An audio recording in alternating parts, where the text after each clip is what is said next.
Good morning. How's this beauty? I found a big dove in T-bar. Toowoomba, for those of you who don't know the shortenings that we do in Australia. So, I'm serving this. How's she tonight? It's a bit of fog out. I saw some stripes in the sky earlier. They didn't look very normal. A lot of cloud cover and these weird looking stripes that weren't covered, but then now it's all cover. And I thought that there was one single stripe in the sky this arty. Anyways, hope it's not too cool down south anywhere with that bloody dew on the ground. That'll be fucking freezing, mates. Anyway, so I've been thinking a lot about like intellectual property rights and how when you do any media or communication courses in your tertiary studies that you learn a lot about copyright infringements, like same with any music studies. We know what we're talking about. So there's those out there just copy things without thinking about what they're doing. They go, I can make a logo for my Facebook page too and run a business on the side without having to worry about the taxation office and sole trader business names and just use a business name for advertising without having it as a registered business name in Australia. So, those who are smart make sure they ship ships and planes and stuff around for their businesses, and some of us who are dumb, we just like, we'll make a little Facebook page and sell cakes to my friends.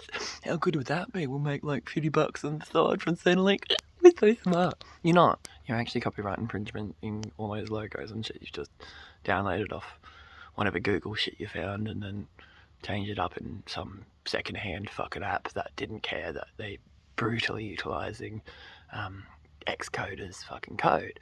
Anyways, we'll go into that another day because we had a ceremony, very many ceremonies interrupted last night in a once in a blue moon occasion where there were many cultures coming together. There were locals from the area. There were people who were transitioning genders. There were people who had transitioned genders. There were straight males. There were straight females. There were gay couples. And apologies if I've, utilised the terms wrong, but I haven't kept up with stuff. So, I'm just speaking as me, as a straight woman who has 2 children. So we were interrupted.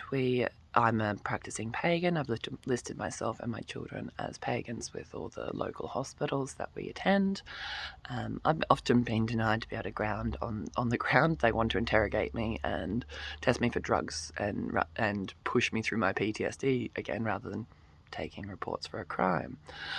So, look, we get to a point where we go, okay, where does a secular society allow each of our cultures to practice? So there was an Indigenous ceremony going on with Aboriginal people and who had invited in the public to their ceremony, and it was interrupted by Queensland Police, and they've actually brutally just torn down with no warning, with a ceremony going with 2 fires, one which was an Indigenous Aboriginal fire and one which was a May pagan fire, which we were forced to join ceremonies at approximately 1:30 in the morning, very disturbed from our peaceful meditation with the full moon, the blue moon, as you'd know, the second moon in May. So anyway, a once in a blue moon thing messed up by Queensland Police Services. So we made sure between us that that each of our ceremonies were protected, and we recorded it.